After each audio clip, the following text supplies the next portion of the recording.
On today's show, what to expect out of Kevin Durant in Houston, how his offense will elevate the Rockets to championship contender status, why his defense hasn't fallen off just yet, and concerns about his leadership style. It's all coming up right here at Locked On Rockets. This is Mission Control, Houston. Ignition sequence start. 6, 5, 4, 3, 2, 1.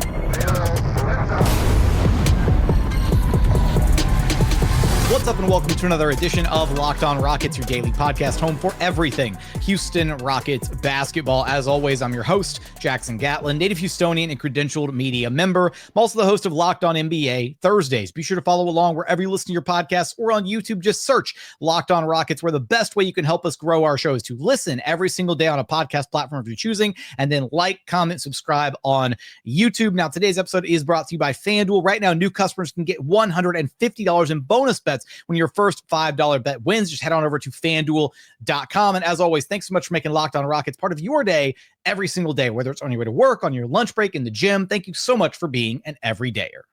And joining us now from Locked On Suns, because he is a glutton for punishment, is my guy, Ben Garcia, back for more pain in the aftermath of the Rockets acquiring Kevin Durant for Jalen Green, Dillon Brooks, and the number 10 pick in this year's draft, as well as some second rounders that nobody really cares about. Sorry, Ben.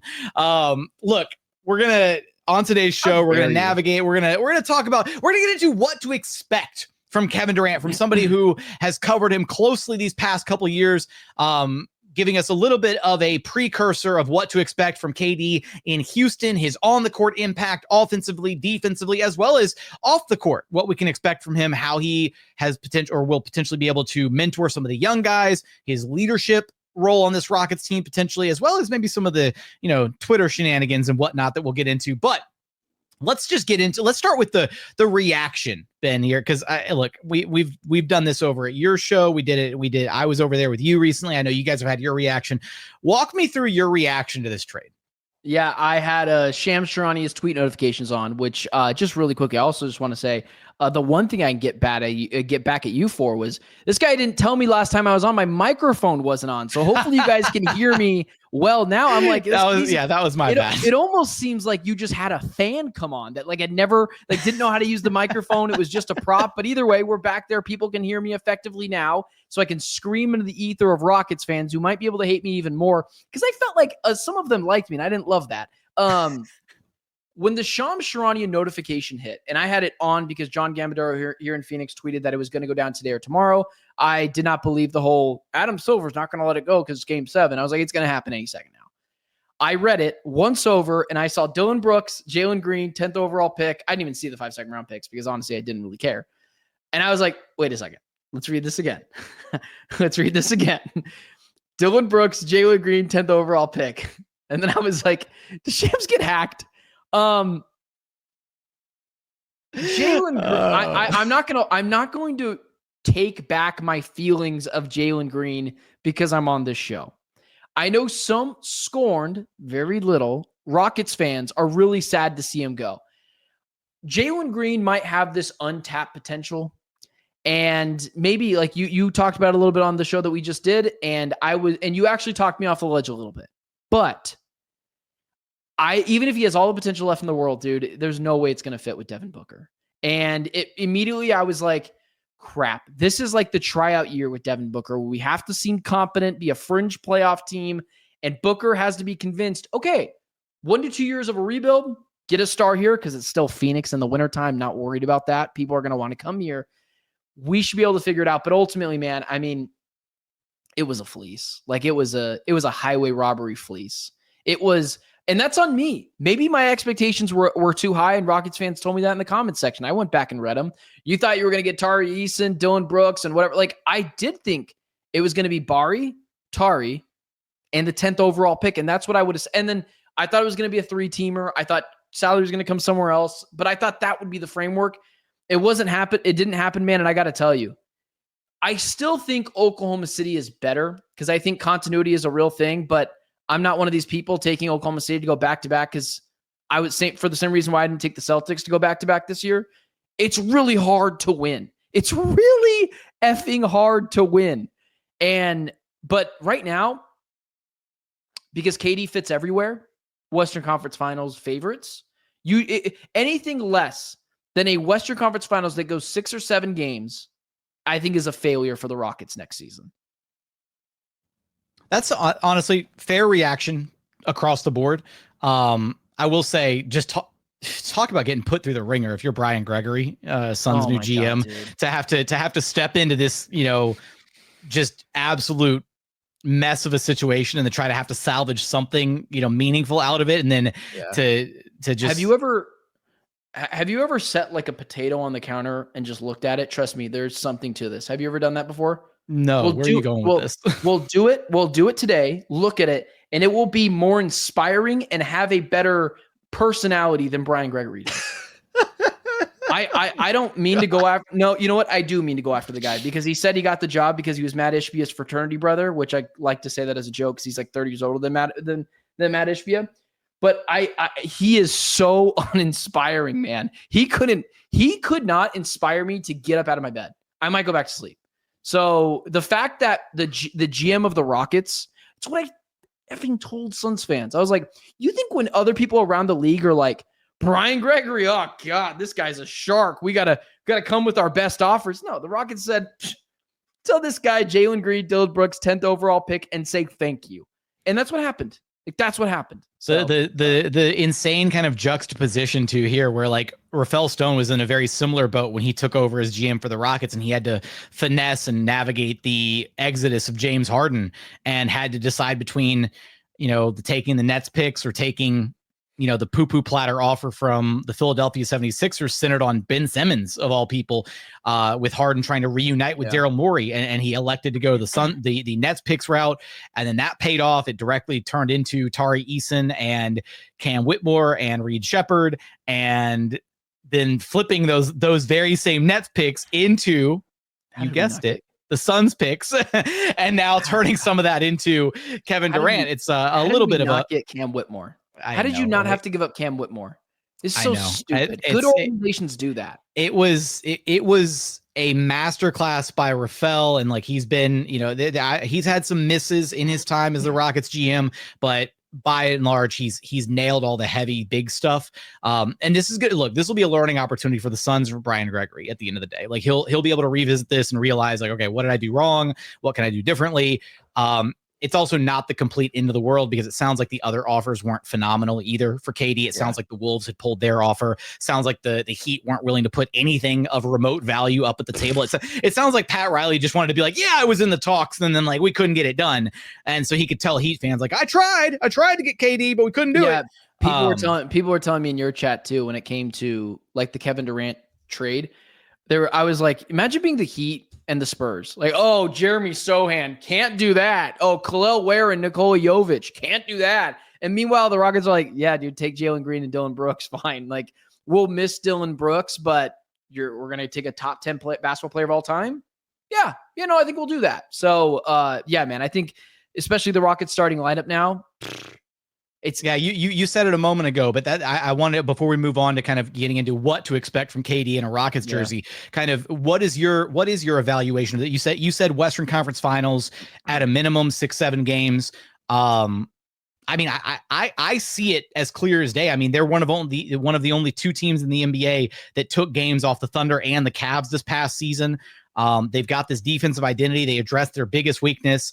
Like I very much see the Rockets not as favorites in the West, right? The Thunder are still going to be the favorites, but the Rockets are right there knocking on the doorstep, and they're going to be hanging out. If OKC dries up from 3 in a couple games in a 7-game series, if their half-court offense can't put it together the way that they really couldn't put it together for a few games against the Nuggets and also against the Pacers, like, I mean, hell, Pacers weren't even 100% and they took them all the way to game 7, right? Like, I think it's a very realistic outcome that the Rockets have like at least a puncher's chance to dethrone the Thunder and make it to the finals this very next season.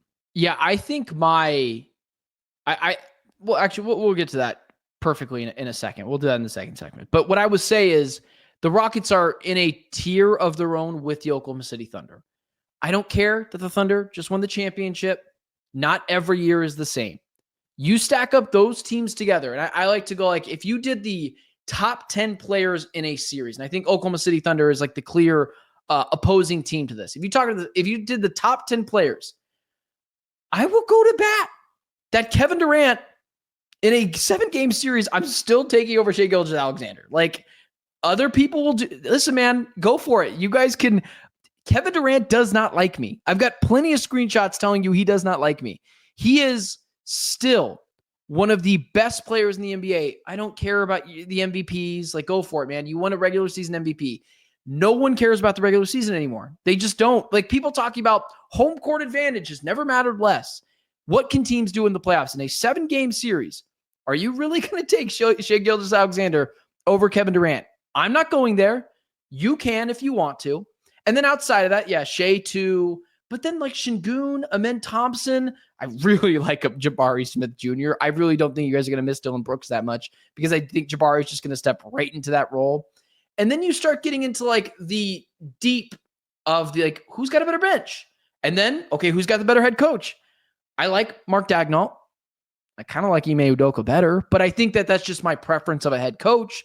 So, man, dude, the Rockets, they got significantly better without giving up anything. Look at the last time KD had a young athletic roster with him.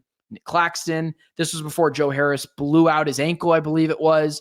They started off the season like 18-2 with the New Jersey Nets. And he wasn't a young guy. He was like 34. And so them adding KD to this lineup, like, I just can't see, like, I would take them right now over the Thunder. Outside of a KD injury, which would be like literally the worst case scenario, I don't see a way it doesn't work out. Like, that's the thing. It could, yeah, well, I thought the same thing with the Suns, but that was different because they botched everything else after KD. Now, to be fair, KD had a hand in that. He wanted Bradley Beal. He wanted Tyus Jones. So did Devin Booker. And front office listened to their star players like every front office does, and it blew up in their face. And at the end of the day, they should have done things differently. But with a team already in place, I thought my broadcasting idol, Colin Cowherd, said it really perfectly. Kevin Durant thrives in structure. When he is not asked, and we'll get to this in a little bit here, right? To be the leader, to be the alpha male in the locker room. If you could have Fred VanVleet do that, and kind of Sengun and Amen Thompson do that, and he just goes out there and hoops, that is the perfect scenario for Kevin Durant. In his early years at Oklahoma City, 3-1 up on the Warriors.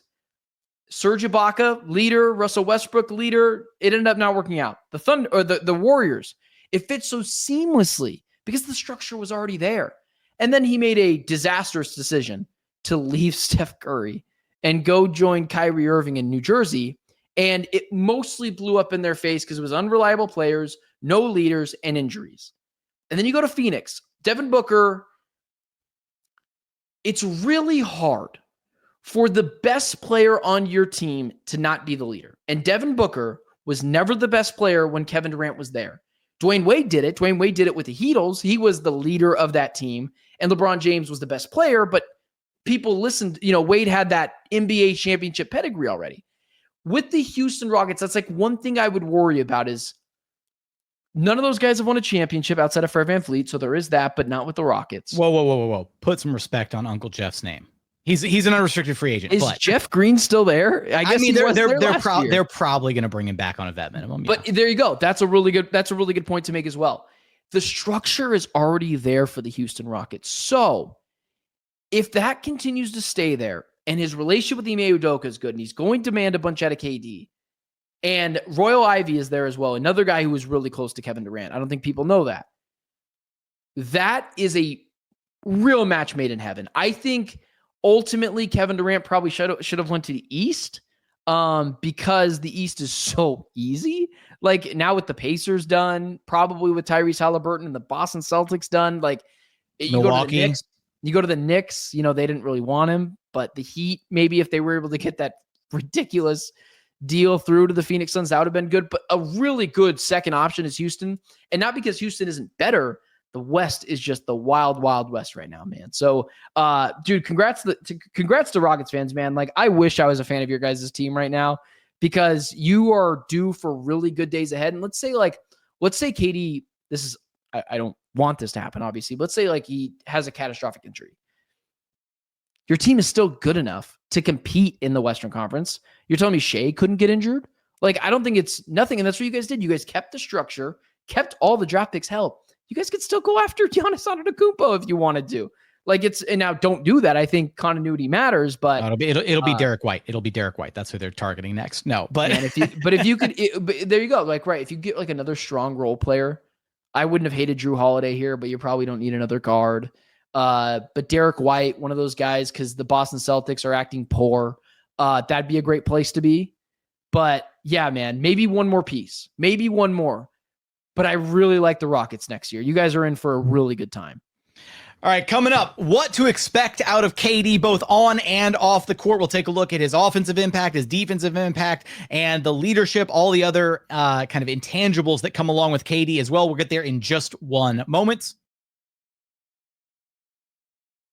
First, today's episode is brought to you by Monarch Money. Look, you ever wish managing money felt easier? With Monarch Money, it can feel easier. Whether you're growing your savings or planning a big purchase, Monarch puts you in the driver's seat. It's like having your own personal CFO, giving you full visibility and control over your finances. Monarch Money is more than just a budgeting app. It's a complete financial command center. You can track all your accounts, investments, and spending in one place. So in addition to managing your money, you're also building your wealth.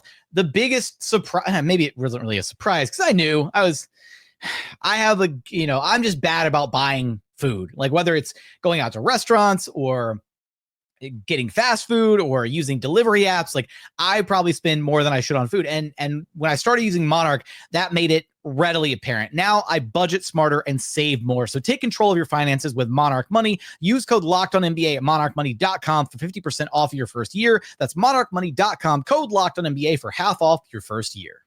Today's episode is also brought to you by OpenPhone. Look, if you're running a business, you know that every missed call is money left on the table. Think about the last time you had an urgent need, maybe for a plumber or a service provider. If the first person didn't answer, did you wait? Probably not. You moved on. That's why you need OpenPhone. OpenPhone is the #1 business phone system built to streamline and scale your customer communications, all from an app on your phone or computer. OpenPhone lets you manage business calls and texts from a single app. They have a shared inbox feature that's a total game changer. Your team can jump into any conversation instantly without missing a beat. And OpenPhone is offering our listeners 20% off your first 6 months at openphone.com/lockedonnba. That's openphone.com/lockedonnba, openphone.com/lockedonnba. And if you have existing numbers with another service, OpenPhone will port them over at no extra charge. OpenPhone, no missed calls, no missed customers. And continuing on here at Locked On Rockets, your daily podcast home for everything Houston Rockets basketball. Continuing our conversation with Locked On Suns host Benjamin Garcia. All right, Ben, now you hit on this a little bit when we did our original crossover, kind of looking at, the possibility of a KD trade. But let's spin this segment. Let's talk about kind of the on-court impact of having Kevin Durant. One of the main concerns from Rockets fans was, okay, is he washed, right? And I think you look at the numbers and the dude was, in the 50, 40, 90 club, right? Like he's not washed. He's still like a top 10 player in the NBA. Walk me through what the Rockets are getting out of him offensively. We'll focus on that side of the ball first. Well, offensively, I just want to make sure I get my statistics completely right. Oh, wow, look, they've already changed, even though the trade can't go through till July 6th, but they've already got Kevin Durant in a Houston uniform on ESPN. That's great. But like, on a team that could not shoot the three ball effectively, Kevin Durant shot the three ball effectively at 43%, 52% from the field. The one thing that kind of like took a little bit of a nosedive was his, and it's not a nosedive, he shot 84%, but was the free throw percentage. But Kevin Durant's not going to gonna have a million free throw shots a night, like similar to like someone like SGA, because he doesn't really go down into the basket like he used to. That was kind of some of the problems with the Phoenix Suns is no one would attack the basket. They thought they had that in Bradley Beal, but they didn't have that. He settles for a lot of middies. Like, he is a little bit of an old school player. Something that Jalen Green struggles with is something that Kevin Durant like thrives in. That dude gets a 15-foot elbow shot, butter. Like, it's butter. And on a team that as well needs the firepower from three-point land, you're going to get that in Kevin Durant as well. This idea that this dude is washed is nuts. Is he a little injury prone? Yes, and that is a very fair critique to have Kevin Durant, especially last year. He didn't even reach the 65-game mark, and he would have been an all-NBA player last year had he reached the 65-game rule. His ability to command so much attention on offense is going to make everyone else better. Buy Jabari Smith Jr. stock this year. Buy Tari Eason stock this year. And I don't know if you saw his minutes that he played with the Suns this year, but he played 36 minutes a night. That is not sustainable for a 37-year-old player. That's one of the reasons why he got injured so often. And so when you're able to stick him on a team that has a deep roster where he can play 33, 34 minutes a night, and then in the playoffs, obviously, all hands on deck, he's going to play a ton. That, again, is a good place for Kevin Durant to thrive. He does everything Jalen Green does, only tenfold better. He's more efficient. He's going to shoot the middies to an extent that drives you a little crazy because he shoots the three ball so well. Like, that's one thing with Kevin Durant's going to drive you a little nuts is he's going to shoot the middies at a very high clip to the point where you're like, could you just step like 2 feet back and hit the three-point shot? He's a little resistant to that in terms of the three-point shot, but he shoots it so effectively that maybe he felt like he just had to get the easy bucket because this team, buckets were just really hard to come by. And on a team that all you had to do was send 2 or 3 to the ball at Kevin Durant or 2 to 3 to the ball at Devin Booker and just say, okay, Colin Gillespie, go ahead and beat us. Kevin Durant still thrived. You cannot take him out of a game at this point of his career. I think, in my opinion, there are 6 to 8 superstars in the NBA at a time. Everyone, there's superstars, stars, all-stars, role players, and then, guys that you forget about at the end of your bench. Kevin Durant is still firmly a superstar in this league, whether people that hate Kevin Durant or people that are disliked by Kevin Durant by me want to say. You cannot convince me that there's still 8 guys better than Kevin Durant. It's just not the case anymore.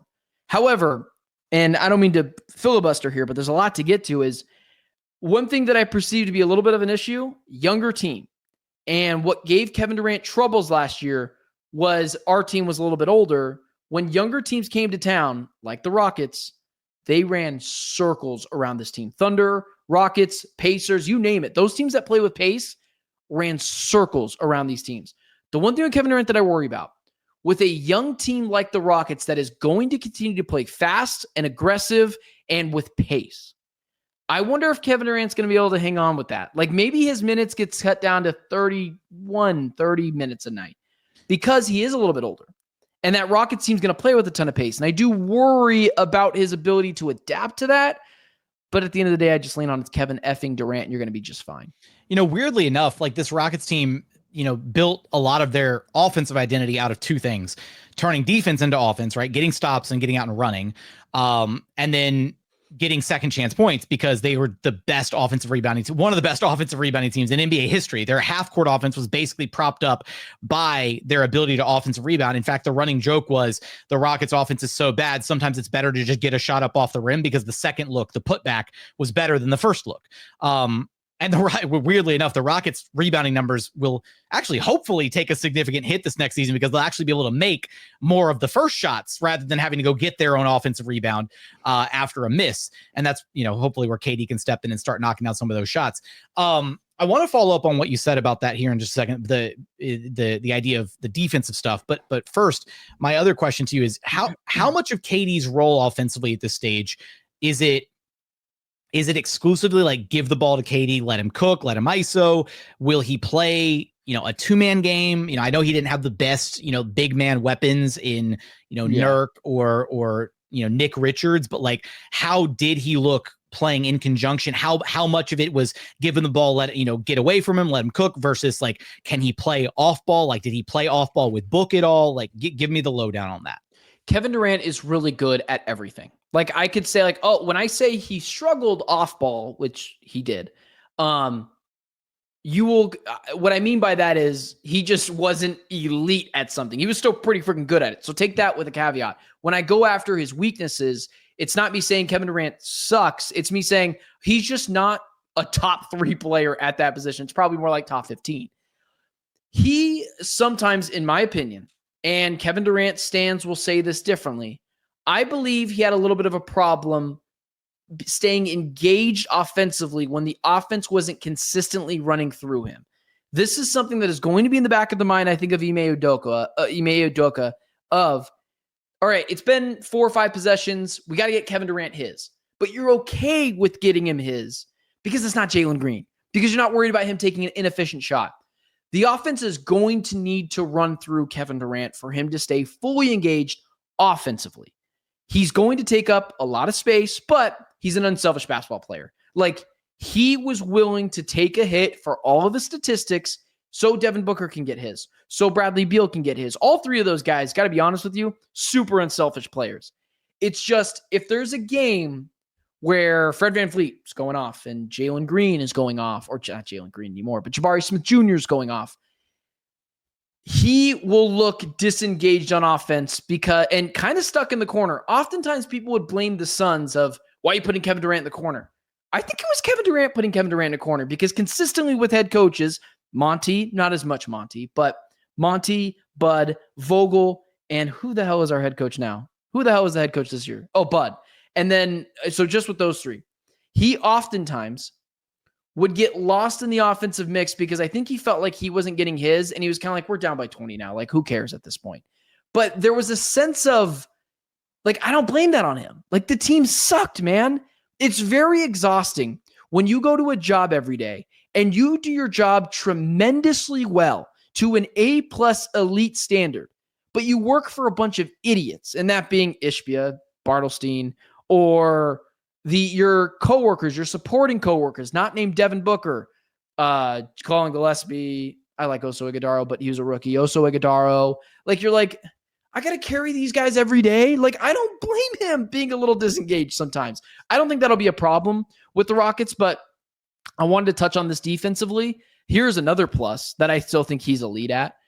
You want to know who the best player was on the Phoenix Suns last year defensively was? It wasn't Ryan Dunn, who is a very, very, very good elite tier defender, or at least he will be. Should have been an all-NBA defensive guy, but no one watched the Suns this year. Kevin Durant. That dude has still got it defensively, especially in the post. Like, sure, maybe a Jokic and like those types of guys would be able to kind of punish him a little bit down low. That dude defensively is still really good. Even out, like, you can't switch like a fast, like John Morant. John Morant and KD go at it. KD's going to be just fine. Length, he still moves really well laterally. That's like this idea of like, this guy's washed. No, he's not. Like, no, you were not watching Suns basketball this year, because without him on the floor, they won like 3 games like in that stretch where he was gone in the early part of the season. It's like 3-19, 3-20. Yeah, dude. Without Kevin Durant, they were a G League team, and that was with Devin Booker. With Kevin Durant, at the beginning of the season, they were 9-1 when they didn't know how bad they were. So, like, defensively, he's going to fit like a glove. Offensively, I worry about the fit a little bit, but like, if there's one player that is going to fit in any offensive system, drop him anywhere, it's Kevin Durant. It's Kevin Durant, because he can shoot the 3-ball effectively. He can shoot the middies with elite efficiencies. And when he gets to the line, he's going to hit the shot. And he's so smart, dude. He's such a smart, cerebral basketball player where I don't mean this in a bad way. Like, this guy practices his jump shot in the club, and that's not even being facetious. He literally does that. Like, he is obsessed with basketball to the point where when you talk to him about basketball, and this leads into that next segment that I'm sure we'll talk about in a little bit here, is like, he knows more than you because he prepped for this. I think Kevin Durant, his bad times with the Suns were strictly based off of, if he wasn't awesome, otherworldly, they lost. Like, they lost. And even if he was awesome and otherworldly, they still probably lost. Like, that's a frustrating place to be in. So I don't blame him for that at all, man. A+ in almost everything. I just worry about the pace thing. Like, I think he might want to slow it down a little bit because he's a little bit older. And when you add Fred VanVleet to that, who's not an old player, but an older player, I wonder if that pace comes down a little bit with the Rockets that they played with last year. But they kind of had to, because they didn't have consistent offensive scorers, so they needed to get those cheap buckets off of turnovers. Where, like, with KD, who's still an elite defender, dude, you guys are going to love it. Like, dude, it's so mesmerizing to watch to watch a top 10 basketball player in ever. I don't think you could, I'm not going to say what I want to say, but he's a top 10 basketball player of all time. I can't put 10 other guys ahead of him, man. It is so, like, you get to watch him and you're like, is that Kevin Durant in a Rockets uniform? This is so cool. And like, that's what it was for me, man. Watching him every night in a Suns uniform, although it went poorly, you're like, this is one of the greats. Like, this is insane. He's playing for my team.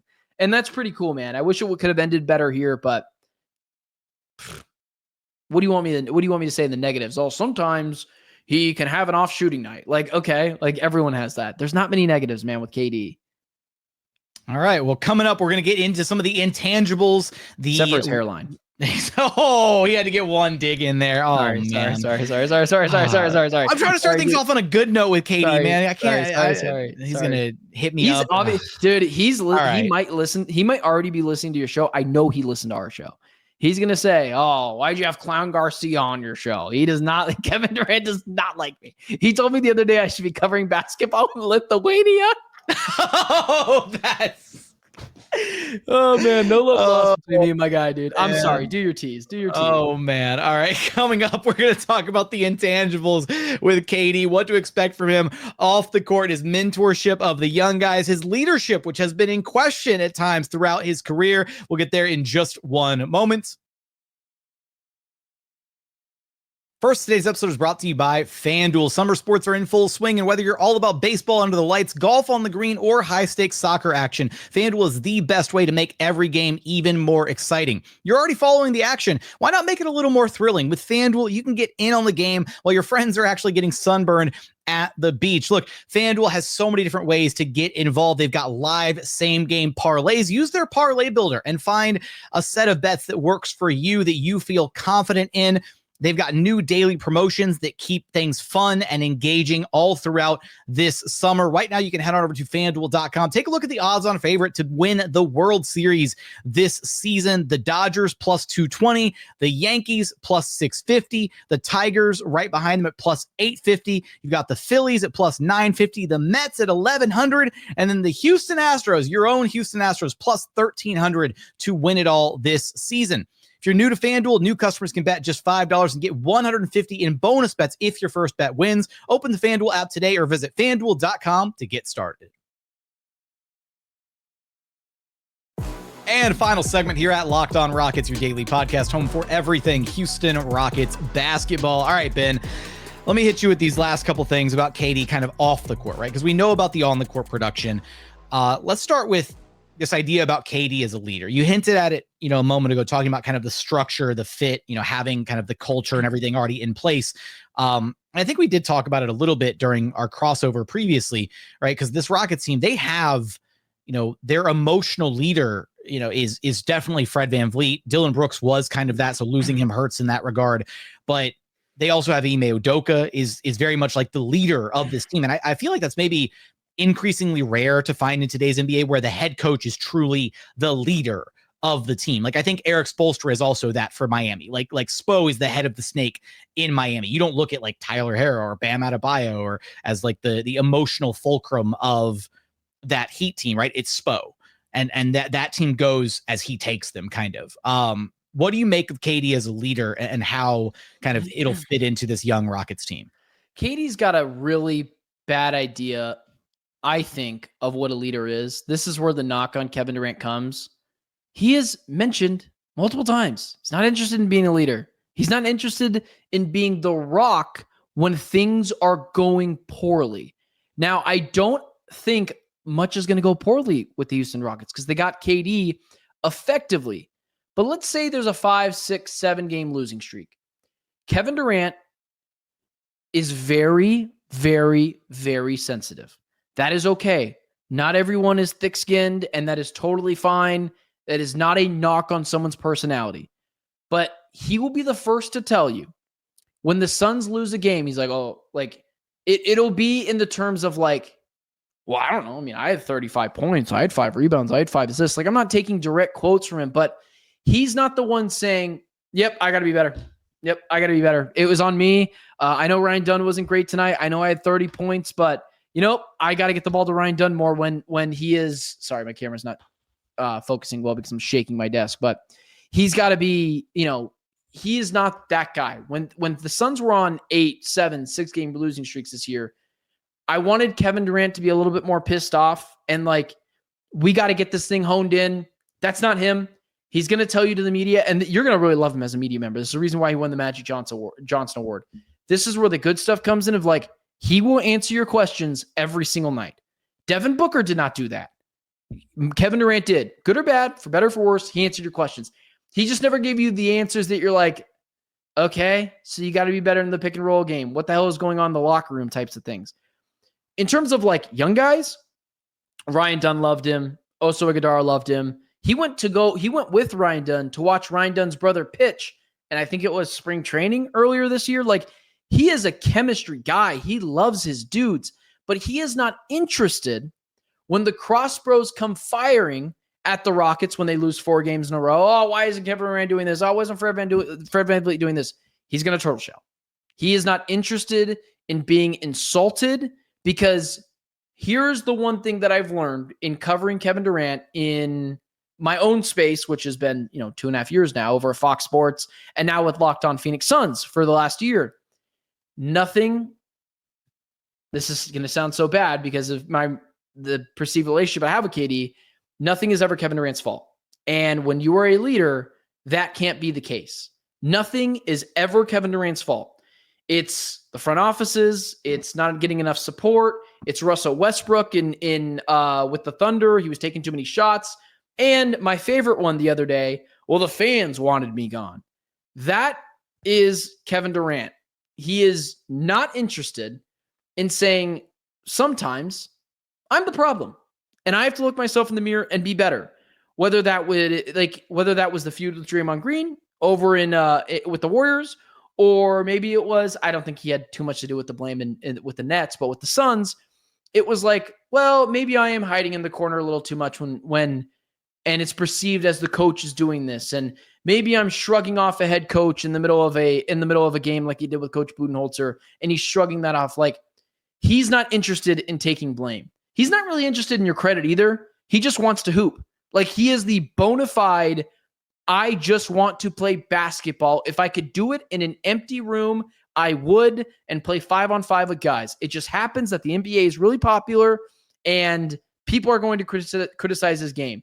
He thinks he's way smarter than you when it comes to basketball, and the dude probably is. And he doesn't like not even probably. Like I like to say KD's probably forgotten more about basketball than I'll ever hope to know, honestly. Exactly. And so like those are the things where like I went after Kevin Durant's personality because it's a little lackadaisical. And when the Suns were this was like my first interaction with KD. And again, say his name and he appears. I'm not a WWE fan, but I know that's Joe Hendry's thing in WWE. It's like I didn't tag Kevin Durant my first post because my co-host Brendan Clean is not. We're just sick of dealing with it. But I had Jason Timpfon of the Hoops Tonight podcast, and I threw a theory at him of like, is Devin Booker taking on the worst personality traits of Kevin Durant, but Kevin Durant can have those worst personality traits because he's a top 10 basketball player of all time, and Devin Booker does not have those same tools. And it was just a theory because things are going really poorly. And even Jason was like, yeah, it doesn't really sound right to me. But KD goes after me. He's like, Clown Garcia at it again. Like, instead of just ignoring the noise and just moving past it, you will definitely have a bad interaction with Kevin Durant. And a lot of your fan bases will. But also, if I'm not a clown, then I won't have a bad interaction with him, right? Dude, I changed my name on Twitter because I don't care, dude. I have very thick skin. People say whatever you want.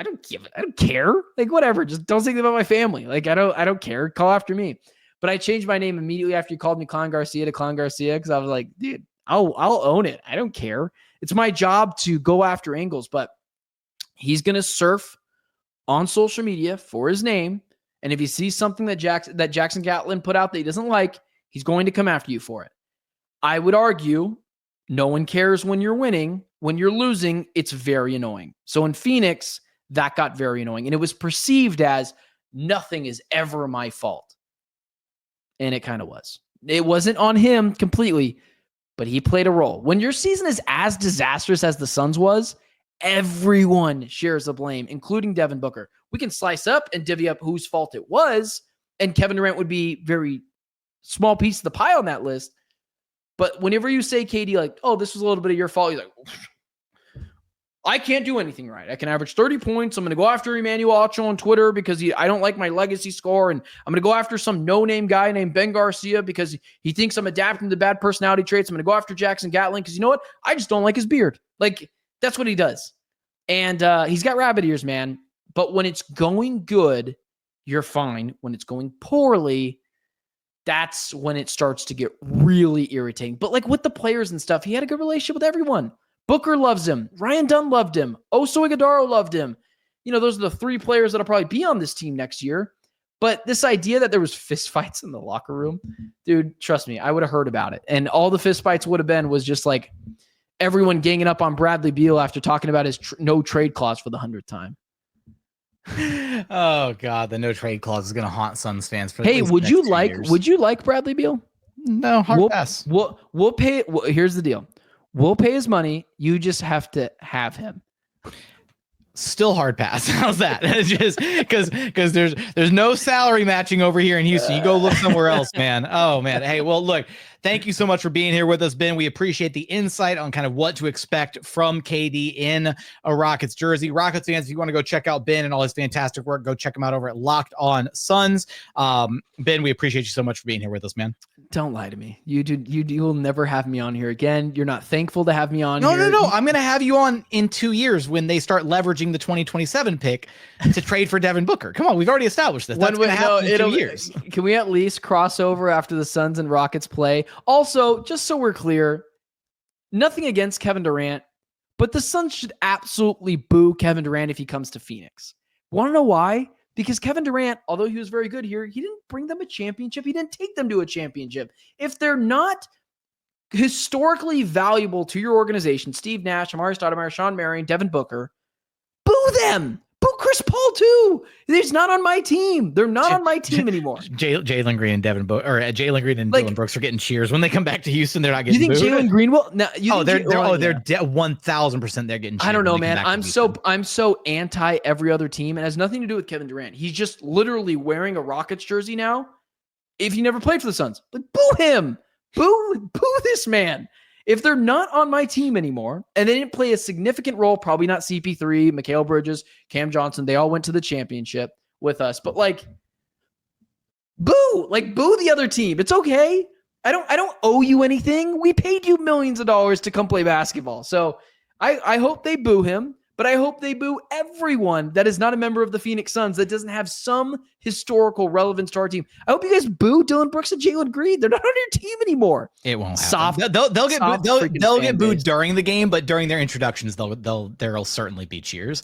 With that, soft. That's good. Okay, we'll get him out of here on that note.